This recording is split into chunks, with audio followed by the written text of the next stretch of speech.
NCP কক্সবাজারে যে পদযাত্রা শুরু করেছিল তা বান্দরবনের দিকে যাচ্ছিল। ইতিমধ্যে এনসিপি নেতা নাসির উদ্দিন পাটোয়ারি একটা বক্তব্য করছেন, যেটা বিএনপি নেতা সালাউদ্দিন আহমেদকে কেন্দ্র করে ইঙ্গিত করে বলা হয়েছে। এই কথাটা কেন্দ্র করে কক্সবাজার এখন উত্তাল। কেন এইসব কথা সে বলল আমরা নিজেরও জানি না, দেশের জনগণও জানে না। এখন কক্সবাজারে যে হাঙ্গামাগুলো চলতেছে, দাঙ্গা চলতেছে, উত্তেজনা কক্সবাজারে হচ্ছে, সেটার জন্য কে দায়ী, কে দায়ভার নিবে? কি হলো এই দেশটার?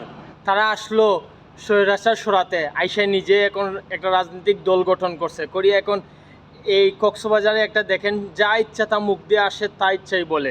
ওই নাসির উদ্দিন নামে কে জানি একটা কই থেকে উড়িয়ে আইসে, এখন কি যা ইচ্ছা মুখ দিয়ে সেটা বলতেছে। কি জন্য এই হাঙ্গামা সৃষ্টি করতো? তোমরা আসছো দেশের স্বৈরাচার সরাইছো, ভালো কথা, এখন আবার রাজনৈতিক দল কেন গঠন করছো? করে এই দাঙ্গা ফসাদ এগুলা কেন করতেছো? হ্যাঁ, আবার আরেকটা রাজনীতি দলের বিরুদ্ধে কথা বলো কেন এগুলা?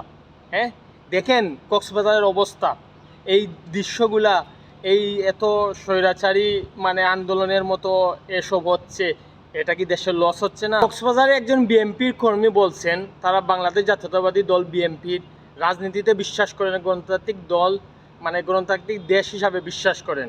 এনসিপি এখনও নিবন্ধন পায়নি, সেটা উনি বলছেন, নিজের মুখে বক্তব্য দিচ্ছেন দাঁড়িয়ে। যেখানে হাঙ্গামা হয়েছে, দাঙ্গা হচ্ছে, ওই কক্সবাজারে এনসিপির একজন মানে কর্মী বক্তব্য দিচ্ছেন, এটা নিয়ে কক্সবাজারে এখন দাঙ্গা চলতেছে। এই দাঙ্গা নিয়ে উনি এসে নিজে মাঠে এসে এই বক্তব্যটা দিচ্ছেন যে এনসিপি এখনও নিবন্ধন পায়নি। তাহলে নিবন্ধন যখন পায়নি, তাহলে কেমনে তারা রাজনীতি নির্বাচনের জন্য প্রচার করতেছে? কিভাবে করে এইসব প্রচার? দেশের সরকার কি কোনো ঘুমিয়ে আছে? এই বিএনপির কর্মী ওনার নিজের বক্তব্যে তিনি আরেকটা কথা বলছেন, যে উনি আহ্বান জানাবেন এনসিপির কর্মীদের ওনাদের বক্তব্যগুলো যেন সুন্দর হয়, রাজনীতিকভাবে হয়, অন্য দলকে কটূক্তি করে কোনো কথা যেন ওরা না বলে, এটাই উনি আহ্বান জানান। এটা জনগণের দাবি, সবারই দাবি। রাজনীতি করবা, তোমার মতো তুমি রাজনীতি করো, সুন্দরভাবে রাজনীতি করো, অন্য দলের বিপক্ষে কেন বলতে যাবা? এটা কেমন রাজনীতি বাংলাদেশের? এই যে দেখেন একটা আন্দোলন চলতেছে, ওরা বলতেছে এনসিপির গালে গালে, আরও কি জানি মারো তালে তালে। এইসব কি হচ্ছে বাংলাদেশে? এটা কি রাজনীতি? কেন এরা উস্কানিমূলক কথা বলবে? হ্যাঁ, ওই এনসিপির লোকগুলা কেন উস্কানিমূলক কথা বলবে? বিএনপির একজন বক্তব্যে বলছে ওরা নাকি এখনো নিবন্ধনই পায়নি, তাহলে কেন এত উস্কানিমূলক কথা?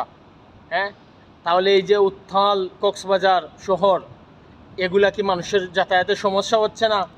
গরিব দুঃখী মেহনতি মানুষের কি কষ্ট হচ্ছে না?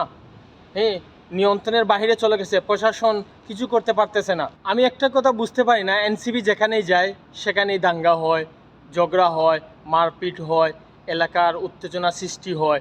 ওই যে আবার এই কী কয় গোপালগঞ্জে গেল, ওইখানে আবার এই দাঙ্গা হলো, উত্তেজনা সৃষ্টি হলো।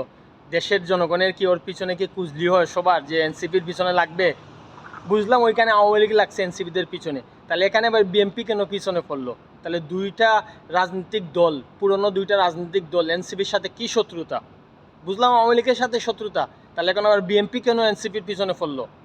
সেটা আপনাদের কাছে প্রশ্ন, দেশের জনগণের কাছে প্রশ্ন, জাতির কাছে প্রশ্ন। সোনার দেশটার কি হলো? এইসব কি হচ্ছে দেশে? যেদিকে তাকায় মারপিট, দাঙ্গা, হাঙ্গামা, চুরি, ছিনতাই, রাহাজানি, দর্শন, বৈষম্য বিরোধী ছাত্র আন্দোলন কি এইসবের জন্য হয়েছিল? দেশটার আজ এই অবস্থা কেন?